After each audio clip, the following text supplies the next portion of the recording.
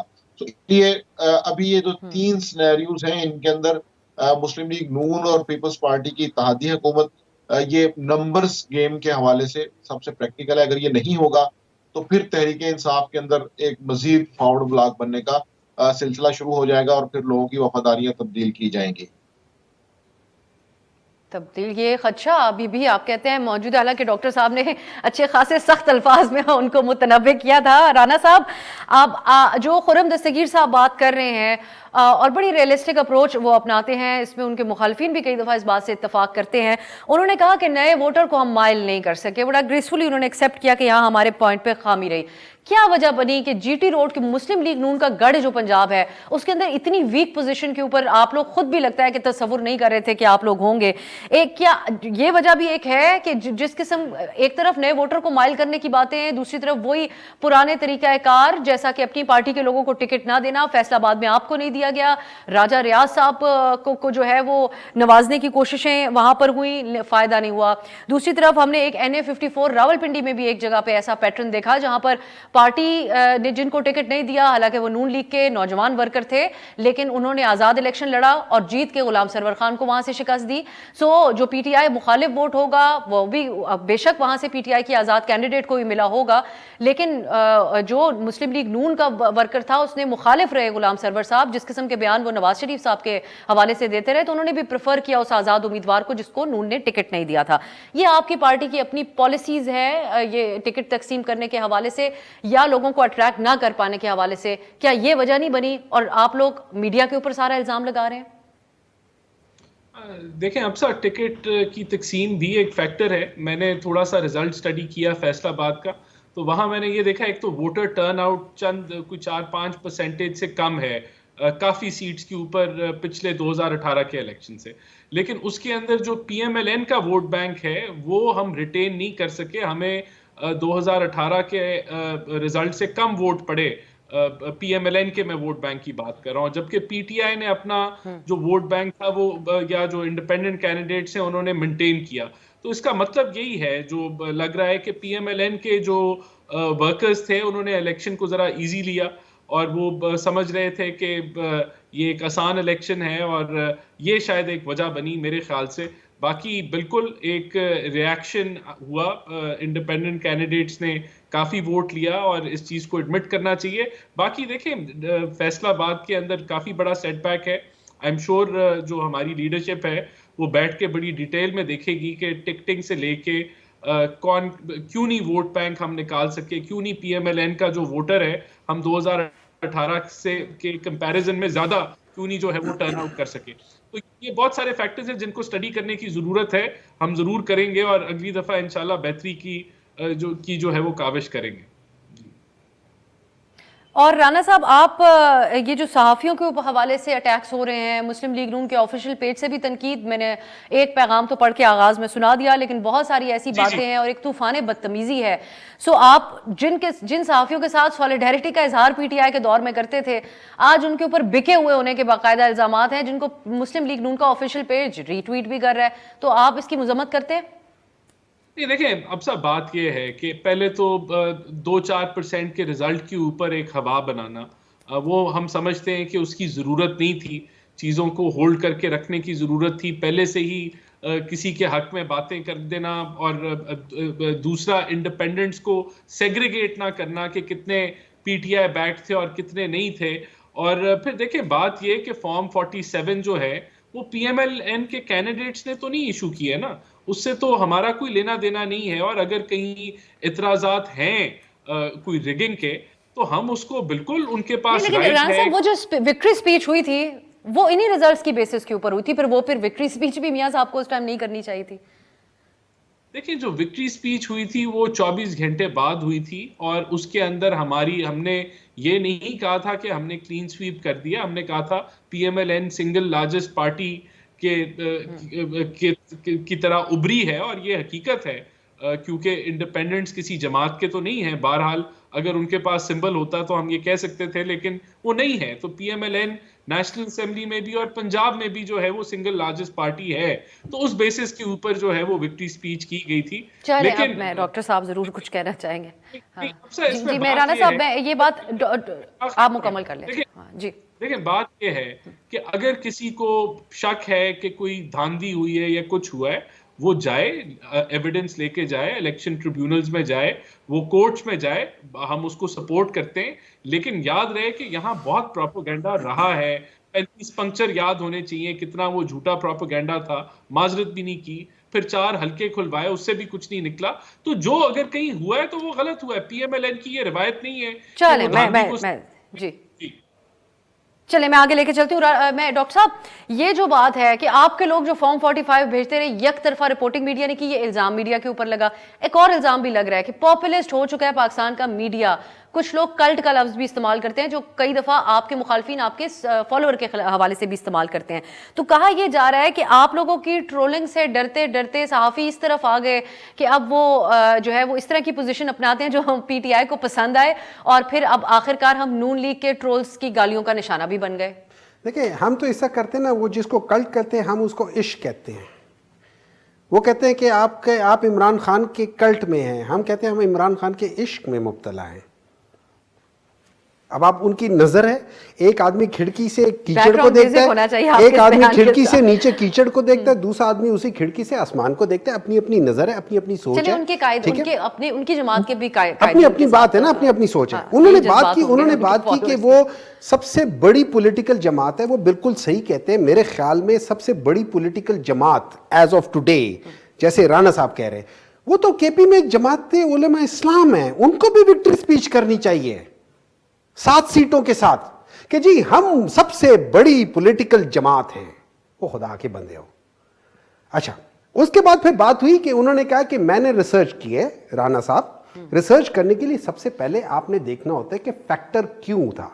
آپ کو دیکھنا چاہیے کہ ایکچولی یہ جو 50% سے ذرا آپ یا 52% سے ذرا کم جو نکلا ہے اس کو 48% کہہ لیں یا 47% کہہ لیں. یہ کیوں کم نکلا ہے؟ وہ اس لیے کم نکلا ہے کہ آپ کو فیسیلیٹیٹ کرنے کے لیے ان لوگوں نے ایک تو ہم لوگوں کے سارے وہ جتنے بھی نشانات تھے وہ بدل دیے تھے.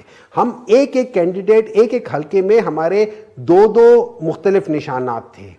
اس کے باوجود لوگوں کو نکلنے نہیں دیا. کیوں؟ آپ کا جو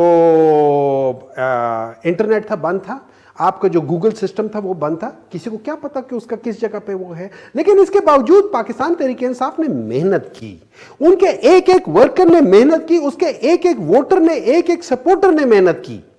جس کو یہ کہتے تھے کہ یہ تو جی سوشل میڈیا کی جماعت ہے، اتر ہے نا سوشل میڈیا سے نیچے، ورچوئل سے ریالٹی میں آ گئے. سوشل میڈیا کی جماعت بنی ہوئی ہے. یہ شو دیکھیں یہی لوگ سوشل میڈیا میں ہیں، یہی لوگ سوشل میڈیا میں، یہی لوگ نیچے آ گئے. اور میں مان لیتا ہوں کہ چلے پی ٹی آئی والے تو تھے. مجھے ایک بات بتائیں، اس دن کون سا چینل تھا، کوئی ایک چینل بتا دے جو کہہ رہا تھا کہ یار یہ نہیں ہوا. اور میں یہ بھی بتا دیتا ہوں، آپ 10:15 بجے یا 10 بجے یا 10:15 بجے جیو نے 2 ریزلٹ دکھائے، اس کے بعد ہر طرف افراتفری مچ گئی. وہ تھا 10:15 بجے جب میاں نواز شریف کا حلقہ 130 اور مانسیرے والا حلقہ جو ان کی بیٹی کا سسرال ہے، ٹھیک ہے، اپنے سمدھیوں کے وہاں سے ہار گئے. اور اپنے جو آبائی ہے 130 وہاں سے بھی ہار رہے تھے.